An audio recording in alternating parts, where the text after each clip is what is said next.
नमस्कार, टीवी7 भारत देख रहे हैं आप। मैं हूं आपके साथ सुनील सिंह परुस। जंतर मंतर प्रदर्शन के दौरान प्रधानमंत्री नरेंद्र मोदी के खिलाफ कथित आपत्तिजनक भाषा के इस्तेमाल का मामला अब सियासी और सामाजिक बहस का मुद्दा बन गया है। इस विवाद के बीच प्रधानमंत्री नरेंद्र मोदी ने सोशल मीडिया पर एक वीडियो जारी कर युवाओं से संवाद किया और कहा कि गालियां किसी समस्या का समाधान नहीं होती।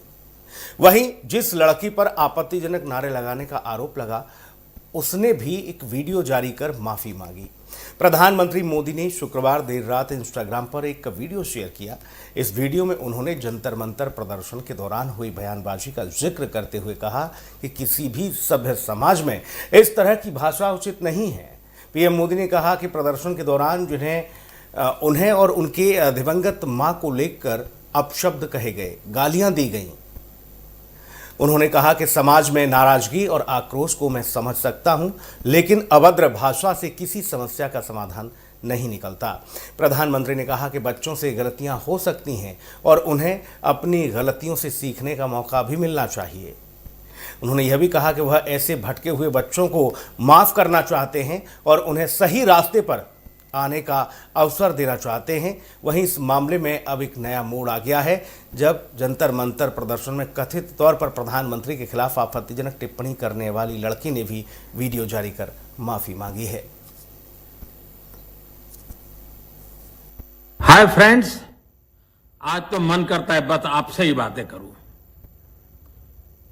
जंतर मंतर पर जो कुछ भी हुआ देश और दुनिया ने देखा है।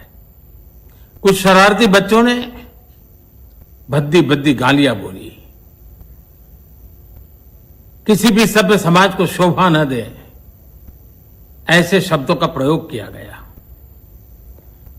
मुझे तो गालियां दी गई, मेरी स्वर्गीय माता को भी गालियां दी गई। न जाने कितना भद्दा स्वरूप था। लेकिन मैं आज बात करना चाहता हूं कि बचपन में गलतियां होती हैं और बचपन में गलतियों से सुधरने का अवसर भी होता है, और यही तो बचपना है। और इसलिए मैं समाज के अंदर जो आक्रोश है उसको भली भांति समझ सकता हूं। एक कल्चरल शॉक है कि हमारी बेटियां इस प्रकार की भाषा कैसे बोल सकती हैं। लेकिन समय है इन बच्चों को गले लगा करके राह दिखाने का। एक गुमराह बच्चे हैं, उनको राह दिखाना हमारा काम है। उनको सजा देना, अदालतों के चक्कर कटवाना, समाज में उनको प्रताड़ित करना, इससे हम परिस्थितियां नहीं बदल पाएंगे। मैं उन्हें माफ करना चाहता हूं। समाज भी मेरी इस बात को स्वीकार करे, क्योंकि मेरे मन में एक ही भाव है। कभी कभी दांतों तले हमारी जीभ आ जाती है, खून निकल आता है, लेकिन हम दांत तोड़ते नहीं है, क्योंकि दांत भी हमारे हैं, जीभ भी हमारी है, बच्चे भी हमारे हैं। उन्हें राह दिखाना हमारा काम है। गुमराह को राह दिखाना कठिन होता है, लेकिन कठिन काम हमको करना है। और इसलिए आओ, मैं इन बच्चों को कहता हूं, बच्चों आओ, हम देश के लिए साथ मिलकर के आगे बढ़े, कुछ नया सीखें, गलतियों से भी सीखें, अपने सपनों को लेकर के चल पड़े। देश बहुत आगे बढ़ रहा है, आगे बढ़ने वाला है, और आपका भी आगे बढ़ना निश्चित हो, यही मेरा सपना है। मैं आपके लिए जीता हूं, आपके उज्जवल भविष्य के लिए खपता हूं। आओ हम मिलकर के देश को आगे बढ़ाएं। बहुत बहुत धन्यवाद दोस्तों। बस आओ, गलतियों से सीखो, आगे बढ़ो। जुलाई को मैं सीपी गई थी अपने फ्रेंड्स के साथ। फिर वहाँ पे प्रोटेस्ट हो रहा था, मैंने वहाँ पे कोक पी। वहाँ पे ग्रुप्स बने हुए थे बहुत सारे। वो लोग बहुत चीज़ें बोल रहे थे, बहुत गालियाँ दे रहे थे प्रधानमंत्री जी को। उन लोगों के इन्फ्लुएंस में आके कि तुम लोग भी बोलो, तुम लोग भी बोलो, कोई सब बोलो करके मैंने बहुत चीज़ें बोली। मैं भी मात्र 15 साल की हूँ। मैंने जो करा वो माफ़ी के लायक नहीं था। मैंने बहुत गंदी चीज़ें बोली है। बट ये मेरी पहली और आखिरी गलती होगी। इसके बाद मैं ऐसा कुछ नहीं करूँगी और ना ही वो चीज़ मैंने कभी पोस्ट की थी। मैं पूरे देश से माफ़ी मांगती हूँ। मैं इतनी शर्मिंदा हूँ, मैं अपनी नज़र भी नहीं उठा पा रही हूँ। मैं सबसे माफ़ी मांग रही हूँ, मुझे प्लीज़ माफ़ कर दीजिए, प्लीज़। तो वीडियो जारी किए जा रहे हैं, माफ़ी मांगी जा रही है और ऐसे में अब ये बहुत महत्वपूर्ण हो जाता है कि जहां एक और ये हाथ जोड़कर लड़की भी माफ़ी मांगती है। प्रधानमंत्री ने लोगों से आग्रह किया, क्योंकि इन शरारती तत्वों और शरारत करने वाले, इन अभद्रता करने वाले, फुहड़ता फैलाने वाले इन लोगों के खिलाफ एक बड़ा धड़ा ऐसा था जो उग्र हो गया था। उन्होंने कहा कि इन लोगों पर ठीक से इनका इलाज होना चाहिए, ये विकृत मानसिकता है। लेकिन प्रधानमंत्री ने कहा कि ये भटके हुए बच्चे हैं, इनको सही राह दिखाना हमारा काम है। गुमराह को सही रास्ते पर लाना कठिन है, लेकिन फिर भी कठिनाई कितनी भी हो, इन्हें सही रास्ते पर लाना होगा। वो 15 साल की बताया इस लड़की ने और कहा कि ये गलती मेरी पहली और आखिरी गलती है। मैं आप सब लोगों से कहती हूँ कि आज के बाद कभी इस तरह की गलती नहीं होगी। वो माफ़ी मांगती है। हालांकि बताया जा रहा है कि इस मामले में नोएडा में शिकायत दर्ज कराई गई थी। शिकायत के बाद पुलिस ने जांच शुरू की। अब लड़की के माफ़ी वाले वीडियो के सामने आने के बाद ये सवाल भी उठ रहा है कि क्या कानूनी कार्रवाई जारी रहेगी या फिर मामले में कोई राहत दी जाएगी, क्योंकि प्रधानमंत्री के आग्रह के बाद तो अब उम्मीद भी जागी इन बच्चों को कि अब शायद इन पर कोई कार्रवाई नहीं होगी। इन्हें इस बात का अफसोस है। हालांकि उधर कॉकरोच पार्टी के संस्थापक दीपिका ने सवाल उठाया कि अगर लड़की ने माफ़ी मांग ली है तो क्या सरकार उसके खिलाफ केस दर्ज जो किया गया उसे वापस ले लेगी। हालांकि यही तो कहा प्रधानमंत्री ने कि मैं नहीं चाहता कि ये बच्चे अदालतों के चक्कर काटें और थानों के चक्कर काटें। ये कहा गया प्रधानमंत्री के द्वारा। ये भटके हुए बच्चे हैं, इनको हमारा सही रास्ते पर लेकर आना हमारा काम है। दूसरी ओर जो दूसरी खबर है वो पप्पू यादव से जुड़ी हुई है। पप्पू यादव ने ऐसा कांड किया कि अब पप्पू यादव का देश भर में विरोध हो रहा है। जंतर मंतर पर भी आज विश्व हिंदू परिषद ने यहाँ सद्बुद्धि हवन आयोजित किया। इसके साथ साथ देश के अलग अलग जगहों पर इस तरह की स्थिति रही कि पप्पू यादव के खिलाफ उग्र प्रदर्शन भी हुए और यज्ञ हवन यज्ञ हुए। अयोध्या के श्री राम मंदिर जन्मभूमि में चढ़ावे से जुड़े कथित विवाद और संसद परिसर में हुए इस प्रदर्शन को लेकर सियासी और धार्मिक संगठनों के बीच बयानबाजी तेज हो गई है। इसी क्रम में विश्व हिंदू परिषद ने देश भर में सद्बुद्धि हवन का आयोजन किया। दिल्ली, उत्तर प्रदेश, झारखंड समेत कई राज्यों में विश्व हिंदू परिषद के कार्यकर्ता और संत समाज ने सड़क पर उतरकर विरोध दर्ज कराया। विश्व हिंदू परिषद की ओर से सामाजिक कार्यकर्ता भी तमाम वहाँ इकट्ठा किए गए। विश्व हिंदू परिषद के लोग भी इकट्ठा थे और ये आयोजित जो कार्यक्रम किया उसमें संतों और पदाधिकारियों ने हिस्सा लिया।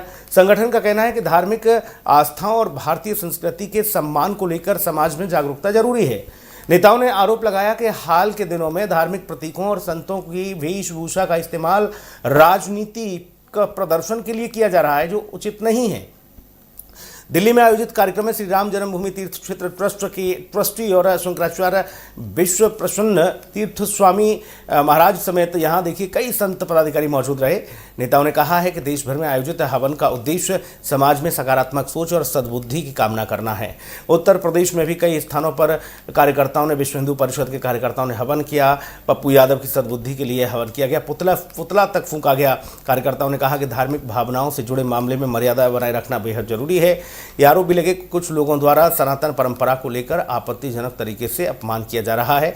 झारखंड समेत अन्य राज्यों में भी सद्बुद्धि हवन यज्ञ किया गया। ये तस्वीरें आपके सामने हैं और इसके साथ ही ये भी देखने को मिला कि संत समाज ने कड़े और तीखे अंदाज में अपनी प्रतिक्रिया दी। सुनिए जरा। अगर किसी का नाम को लोग अगर बोलते हैं चंपत राय जी के बारे में, तो मैं नाम लेकर बोल रहा हूँ। जो आरोप लगा रहे चंपत राय जी के बारे में वो क्या जानते हैं? नहीं जानते तो जानना चाहिए।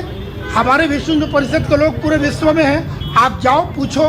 पर अगर ऐसे ही कौवा के पीछे आप बौड़ने लौट जाए और अपनी लोकप्रियता, सस्ती लोकप्रियता के कारण अगर बोलेंगे, चोरी हुई है, विश्वास अविश्वास कहीं भी होता है। एक पुत्र भी अपने पिता को कभी धोखा देता है। इस देश में तो अंगरक्षक भी अपने बड़े पर्सनालिटी को लोग मार दिया, तो धोखा तो कोई भी दे सकता है। अगर विश्वास में किसी को रखा गया, अगर वो धोखा दे दिया, तो ये बहुत चिंताजनक बात है।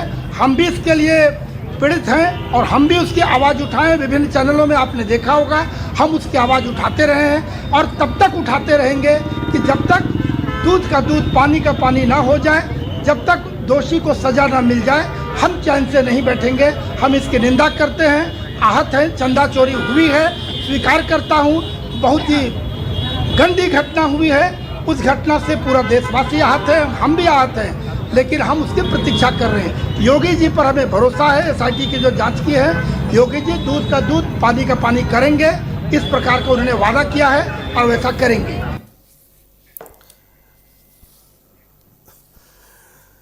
तो दो बड़ी खबरें देखने को मिली हैं आज देश भर में। अलग अलग साधु संतों में ये है कि भाई जो घटना हुई है उसका कोई समर्थन नहीं कर सकता है, उसके पक्ष में कोई खड़ा नहीं है, वो बहुत दुर्भाग्यपूर्ण है, उसकी जांच चल रही है, मुख्यमंत्री योगी आदित्यनाथ पर भरोसा है।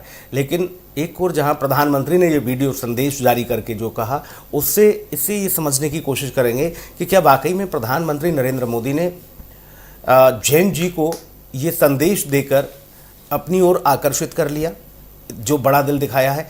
अजय कुमार जी हमारे साथ वरिष्ठ पत्रकार चर्चा में मौजूद हैं। अजय जी, प्रधानमंत्री का वीडियो एकाएक और फिर बच्चों का हृदय परिवर्तन होना, कहना कि पहली और आखिरी गलती थी, आज के बाद कभी ऐसा नहीं होगा, भटक गए थे हम, जैसा प्रधानमंत्री ने भी कहा कि भटके हुए बच्चे हैं, अब अकल आ गई है, अब सब माफ़ी मांग रहे हैं। देखिए, देश में एक बहुत अच्छा ये हुआ और बहुत अच्छी शुरुआत हुई। कहना नहीं चाहिए, राजनीतिक इतिहास में एक पहला प्रयोग हुआ और इसमें मोदी जी के लिए मानना पड़ेगा। मोदी जी कहते थे इस्तीफ़ा या किसी चीज़ का ये कोई समाधान नहीं है, और ये भी कहते थे गालियाँ, आज उन्होंने कहा कि गालियाँ कोई समाधान नहीं है, और उन्होंने इस बात का दुख प्रकट किया पूरे देश में कि मोदी जी की माँ को गाली और मोदी जी को गाली दी गई। किसी की माँ को गाली देना, मोदी जी ने कहा कि हमने इन सब लोगों को माफ़ कर दिया है और यही तो बचपना है। उन्होंने कहा कि बचपन में गलतियां होती हैं, गलतियों को सुधारना ही सबसे अच्छा है और इसी को बचपना कहते हैं। उन्होंने ये भी कहा कि बच्चियों को गले लगा करके किसी भी बात करें, उनको हमें सुधारना है और समाज में हम दावत दे रहे हैं कि सभी लोग सकुशल रहें। जो हमारे विरोधी हैं इनको भी स्पष्ट रूप से, ये पहला एग्जाम्पल है इतिहास में। इसके पहले 75 में भी इंदिरा जी के पास मौका था, जयप्रकाश नारायण जी का आंदोलन हुआ था, उस पर इस तरह के बयान नहीं हुए।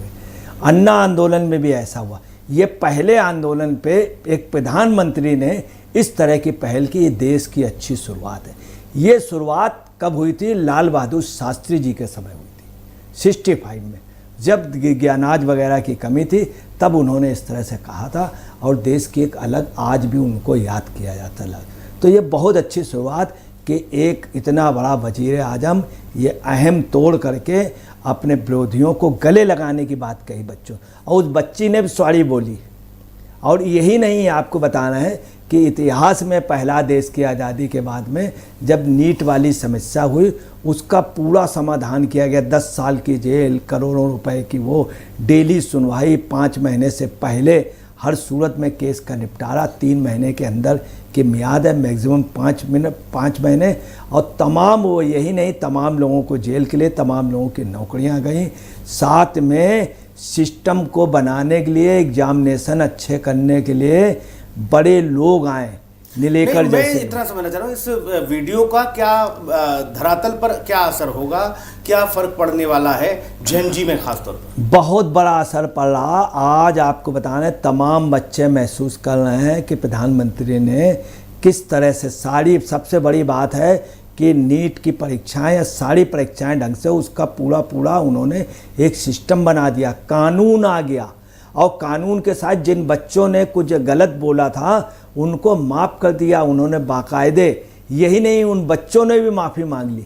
इस तरह का, इसी को लोकतंत्र कहते हैं, इसी को आपको बताना है, इस तरह का कहना नहीं चाहिए। लेकिन अजय जी विरोधी दल के लोग कह रहे हैं, खासतौर पर विपक्ष के कांग्रेस और समाजवादी पार्टी और बाकी तमाम राजनीतिक दल, वो कह रहे हैं कि प्रधानमंत्री विक्टिम कार्ड खेल रहे हैं, कुछ नहीं होने जाने वाला, बोले प्रधानमंत्री को खुद माफी मांगनी चाहिए थी। देखिए, ये अफसोस की बात है। इस तर्क को कैसे देखा जाए? ये अफसोस की बात है कि देश में लोकतंत्र कायम था, कायम है, कायम रहेगा। मगर विपक्ष अपनी वो भूमिका नहीं अदा कर पाता है जो उसे करनी चाहिए। इसके पहले भी विपक्ष था, स्पष्ट रूप से लड़ता था। मैं आपको बता रहा हूँ कि मोरारजी देसाई ने एक बार पाकिस्तान के उनसे कहा था, मेरे देश में आर्मी वगैरह की कभी हिम्मत नहीं है, हम लोग सत्ता पर विपक्ष सब एक साथ जुट जाएंगे। ये कहने की मोरारजी देसाई को कॉन्फिडेंस था। तो पहले विपक्ष बहुत मजबूत था।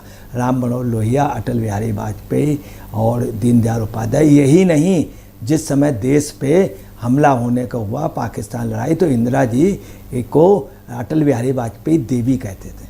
तमाम ऐसे मामले। अब विपक्ष भी गुमराह हुआ। विपक्ष के इतना योग्य न होने की वजह से जैन जी के बच्चों को आना पड़ा, इन बच्चों को, और उन लोगों ने दिखा दिया। यही बात उस समय भी थी। विपक्ष न होने की वजह से अन्ना आंदोलन हुआ, उसको लोगों ने कैश कर लिया। अब आपको बताना, अगर प्रधानमंत्री शुरू से इस तरह से सभी को अपने साथ चलते तो न 75 की घटना होती। 75 में इंदिरा जी ने हाई कोर्ट के आदेश को माना नहीं, इस्तीफा नहीं दिया, उसमें सुधार नहीं किया, बेरोजगारी बढ़ी थी। अंत में सत्ता से फेंक दी गई इंदिरा जी। पूरे नॉर्थ इंडिया में एक भी सीट नहीं, इंदिरा जी भी हारी, संजय गांधी भी हारे। मगर मोदी जी ने समय रहते हुए इस चीज़ को, यही अन्ना आंदोलन में हुआ कि कांग्रेस सत्ता से बाहर हो गई। अब मोदी जी ने, हालांकि वो आंदोलन बहुत बड़े थे, ये आंदोलन उतना बड़ा नहीं। मैंने 75 का आंदोलन देखा है, मैं जेल गया हूँ, मुझे मालूम है, और अन्ना वाला ही मैंने देखा। इस आंदोलन में जिस तरह से प्रधानमंत्री, काश यद इसी को दोनों तरफ से एक अच्छी पहल हो। अब इसकी राजनीति हो रही। दीपके ने बड़ी अच्छी बात कही है कि इनको जो इनके ऊपर मुकदमे ये भी वापस हो, मुकदमे वापस होने चाहिए। तमाम जगह के, बंगाल के और बिहार के प्रोसेस में आ गए वापस होने के, परंतु वहीं पे कुछ मुकदमे वापस नहीं होने चाहिए। जो पाकिस्तानी का उसका जो मिल रहा है वो किसी सूरत में नहीं होने चाहिए। पाकिस्तान का भी लिंक मिल रहा, उनके नहीं होने चाहिए। जो देशद्रोह के दायरे में, उसमें कुछ ही लोग हैं, इसमें कोई शक नहीं। इन बच्चों ने जो किया था वो गैर राजनीतिक था, चूँकि राजनीतिक नेता विपक्ष फेल था। दीपके ने, आशुतोष ने, प्रधानमंत्री नरेंद्र मोदी की इसी शैली के कायल हैं लोग, इसलिए उनको तीसरी बार चुना भी गया। और वो जानते भी हैं कि प्रधानमंत्री नरेंद्र मोदी का अपने आप में क्या कुछ ऑरा है। उन्होंने जनता के दिलों में अपनी जगह बनाई है। और ये जो संदेश जारी किया गया, वीडियो संदेश, ये चौथा पांचवा संदेश उनका रहा। इस बीच में कई और उन्होंने पहले भी संदेश जारी किए, बच्चों से ही संवाद के लगभग वो संदेश थे। लेकिन आखिरी में उन्होंने बाजी मार ली, ये माना जा रहा है। विपक्ष ने तमाम कोशिशें की। उन्होंने कहा कि भाई साहब देखो, अब बच्चों को परेशान किया जा रहा है, उनको पुलिस खोज रही है, ढूंढ रही है, ये सब कर रही है, वो क्रांतिकारी बच्चे हैं। लेकिन प्रधानमंत्री ने आके बता दिया कि दांत भी हमारे, जीभ भी हमारी। न हम दांत तोड़ सकते हैं, न जीभ उखाड़ के फेंक सकते हैं। जीभ अगर दांत के बीच में आ जाए, खून भी आ जाए, तब भी हम दांत नहीं तोड़ते अपने। तो ये जो एक मैसेज उन्होंने दिया, इससे विपक्ष का नैरेटिव भी ध्वस्त हुआ। अजय जी, निश्चित आप समझ लीजिए, ये आपको बताना है, मोदी जिस तरह से इस एज में काम कर लेते हैं और जिस तरह से हर एक बाजी को पलट लेना, आपको बताना है। कहना नहीं मतलब मैं ये बात ऐसा नहीं कि उनकी बड़ाई कर रहा हूँ। पहले लोग कहते थे जो जीता वही सिकंदर। अब कुछ लोग दबी जमान कहने लगे, विपक्ष के कार्यकर्ता भी कहने लगे हैं जो जीता वही दामोदर दास नरेंद्र। ये स्थिति हो गई। मतलब मैं मोदी की बड़ाई नहीं कर रहा हूँ। मोदी के बारे में आपको बता दें किस तरह से मोदी, एक बार क्या हुआ, मौत के सौदागर कहा गया मोदी जी को। और वो नारा सोनिया जी का, राहुल का बहुत ज़बरदस्त गुजरात के चुनाव पे, और उसका असर पड़ा। अब मोदी जी ने अपने को मौत के सौदागर करके प्रचारित कर लिया और रिजल्ट क्या रहा, चुनाव जीत गए।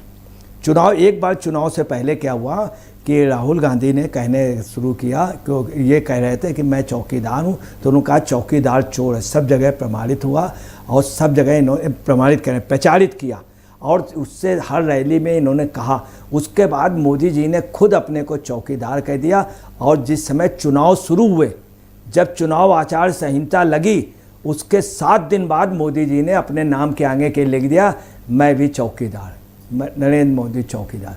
और ताजुब आप देखिए कि उसमें इलेक्शन ये हार जाते हैं, लोगों का मानना था। सब लोगों ने सोचा कि हमारा जो है, इन्होंने नारा ले लिया और उसमें चुनाव हुआ। आपको बिल्कुल फैक्ट बात बताना है, हिंदुस्तान बड़ा में असर पड़ा उसमें 19 का चुनाव। एक सेकेंड लूँगा, हिंदुस्तान में सबसे ज़्यादा उस समय चौकीदार थे कोरोना के बाद में, और चौकीदार शब्द उन्होंने ले लिया और चौकीदारों ने वोट दिया सब ने। और जिस दिन मतदान हुआ है, मतदान के दोपहर को उन्होंने चौकीदार शब्द हटा लिया।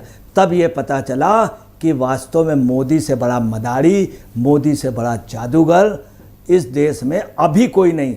इसीलिए मोदी हैं, इसीलिए मोदी हैं। और मोदी ने ये साबित कर दिया। उसके बाद ये हुआ कि चौकीदार ही जी, तो तमाम मुद्दे कांग्रेस के ये छीन लेते हैं और ये भी छीन लिया।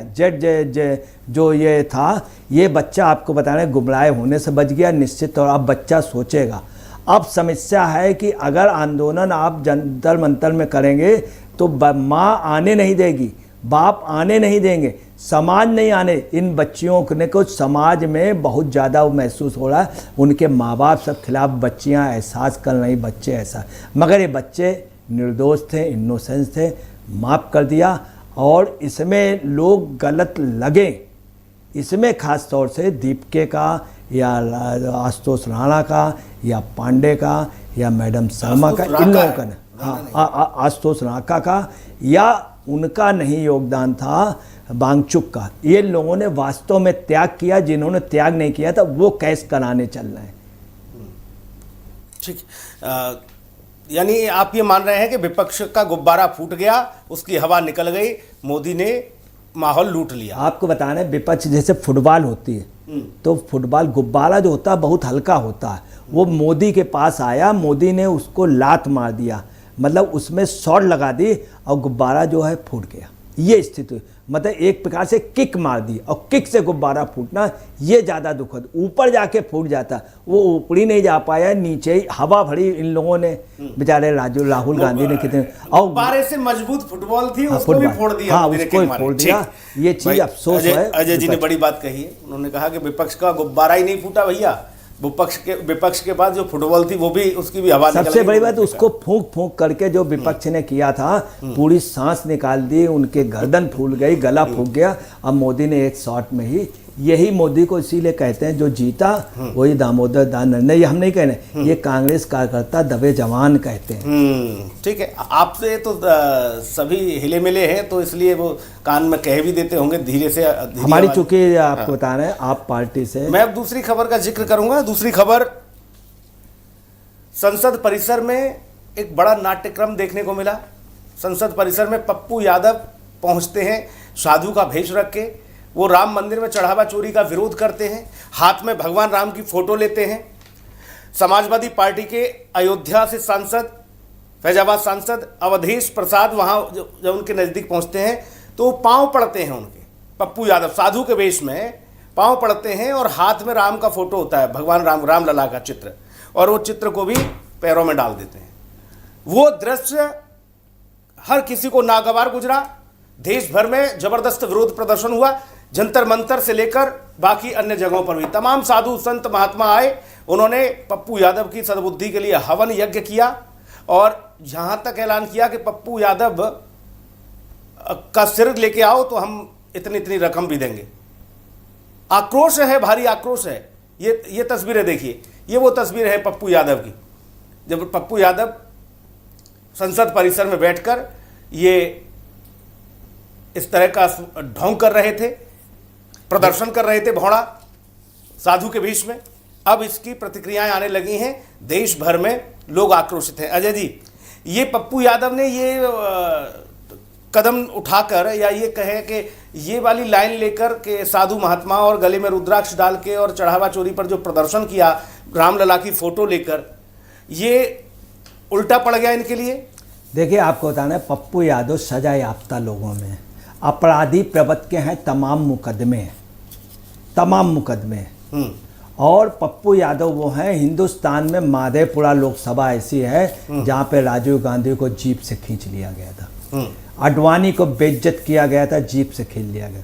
माधेपुरा में जो गुंडई होती है उसके स्रोत जो है पप्पू यादव। ये तो साधु बने, ये कह रहे हैं हम न्याय दिलवाएंगे। अब साधु का सुनिए, ये साधु योग नहीं है। हर यादव संत है, हर यादव में कृष्ण बसते हैं, राम बसते हैं। और इस देश में यदुवंशियों का बहुत बड़ा योगदान है।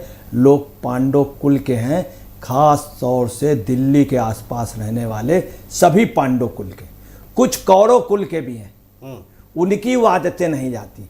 काश अगर लालू यादव पहनते तो वो भी सजा याफ्ता अपराधी हैं, चारा घोटाले, मगर वो भी योग्य हैं।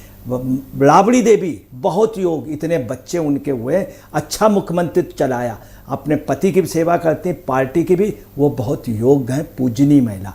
मगर पप्पू यादव यादवों में सबसे बड़े, इनकी रामर से तुलना कुछ लोग कर रहे हैं, बिल्कुल काल नेमी से तुलना होनी चाहिए इनकी। रामर नहीं, रामर तो बहुत विद्वान था। दूसरा, पप्पू यादव का इतिहास रहा नौटंकी करना। इस नौटंकी में अफसोस के बाद एक पप्पू नहीं थे, तीन पप्पू थे।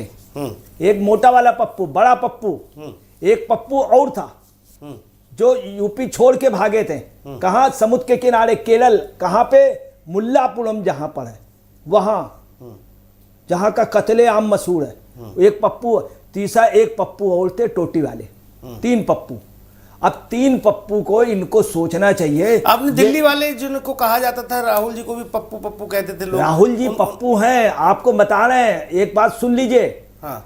आपको बता रहे हैं कि बंगाल में कहा जाता था इनको मजबूत मर्दाना। इनसे मजबूत ममता बनर्जी थी, आज भी रही, कल भी रही, परसों भी होगी। ये कमजोर हैं। अगर नरेंद्र मोदी प्रधानमंत्री हैं तो कमजोर विपक्ष का लीडर है, इसलिए है कमजोर विपक्ष का लीडर। और ये कमजोर है। कांग्रेस बहुत मजबूत है। कांग्रेस जैसा संगठन हिंदुस्तान में नहीं है। धर्मनिरपेक्ष कई चीजों, भाजपा से भी मजबूत है, मगर उसका नेता कमजोर है, राहुल गांधी।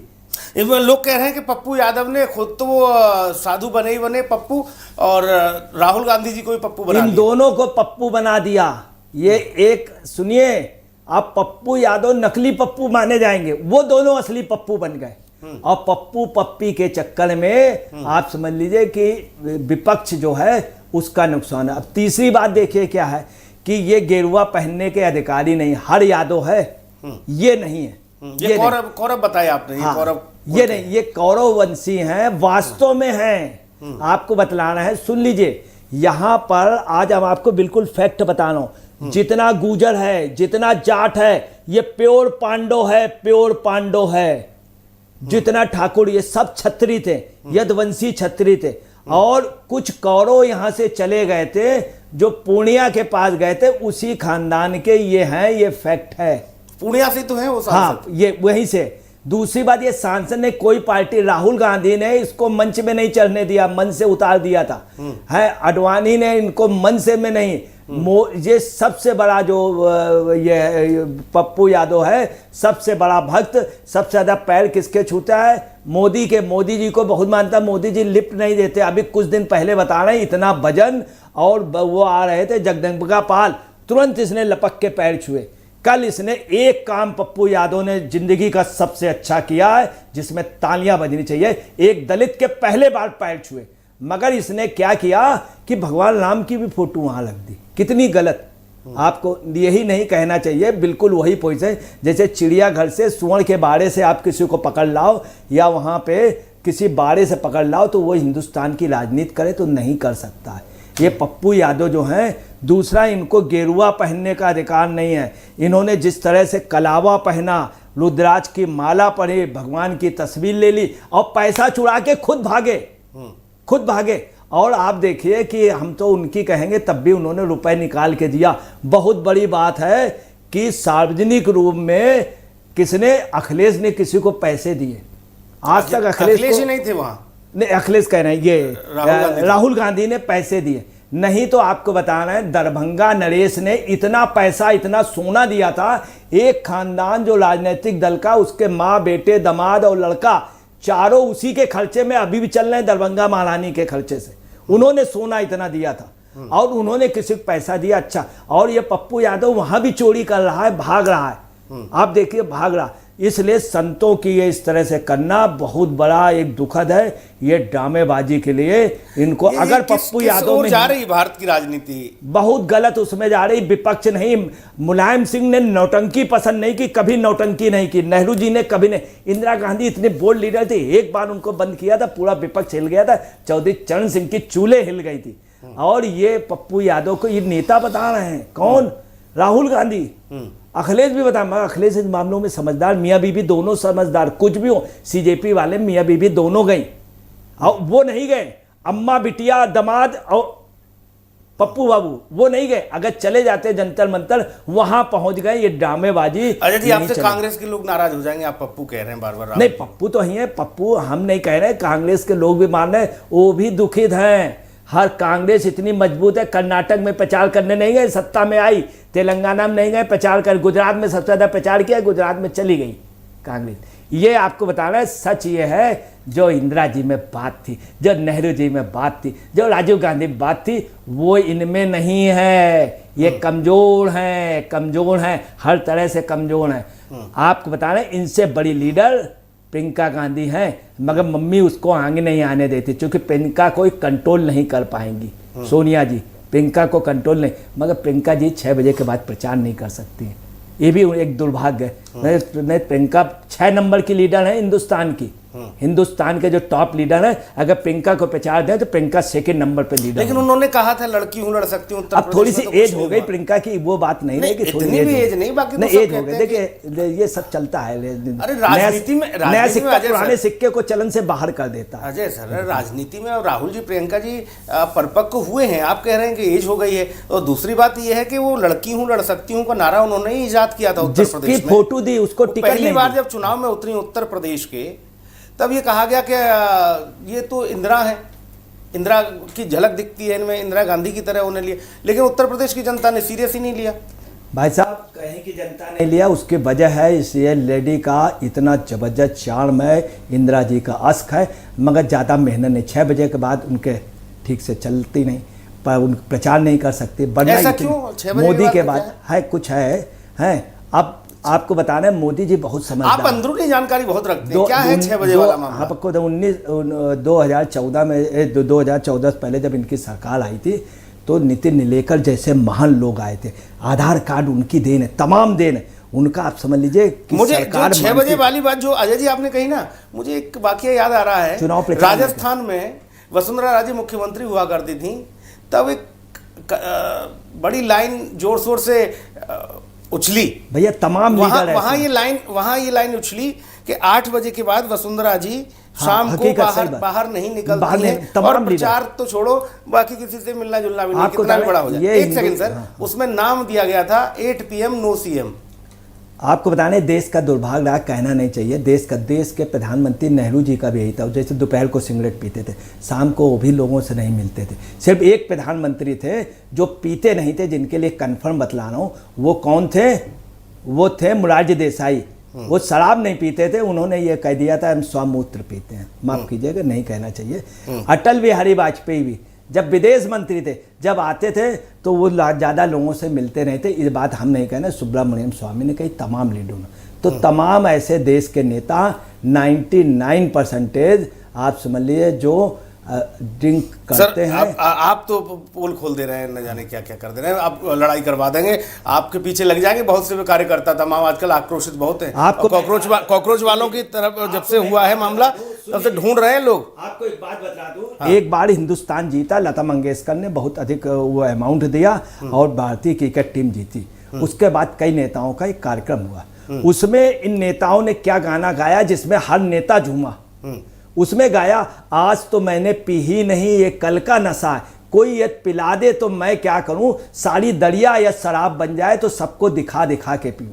ये गाना इतना जबरदस्त था, सारे नेता नशे में लग गए। गाना जबरदस्त था कि माहौल जबरदस्त था। और माहौल क्या, बाद में पता चला, आपने समझा होगा, देखा होगा, बाद में पता चला गलियारे से जब लोग आए थे तो पानी पीते हुए आए थे। ठीक, 2 बड़ी घटनाओं का जिक्र हमने इस चर्चा में किया, और दोनों बड़ी घटनाओं का धरातल पर असर क्या होगा ये बहुत जल्द दिख जाएगा।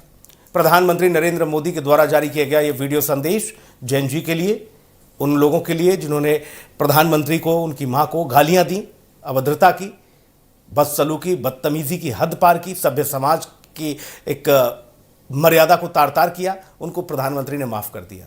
दूसरी, पप्पू यादव ने जो किया है उसको लेकर साधु संत समाज, विश्व हिंदू परिषद सब सड़क पर हैं। उसका प्रतिरोध क्या होगा ये भी बहुत जल्द ही देखने को मिलेगा, क्योंकि उत्तर प्रदेश के साथ साथ कई राज्यों में 27 में चुनाव भी हैं और उम्मीद ये की जा रही है, चाहे वो पंजाब के प्रभारी भूपेश बघेल हों, वो भी कह रहे हैं कि हो सकता है 27 से पहले ही चुनाव हो जाए। इसकी आशंका भी जाहिर की जा रही है। वो क्या किस संदर्भ में कह रहे हैं वो जानते हैं, लेकिन सभी लोग मान के चल रहे हैं 27 में चुनाव है और उसके लिए जमीन मजबूत की जा रही है, बेस मजबूत किया जा रहा है, नींव मजबूत की जा रही है। नमस्कार, धन्यवाद।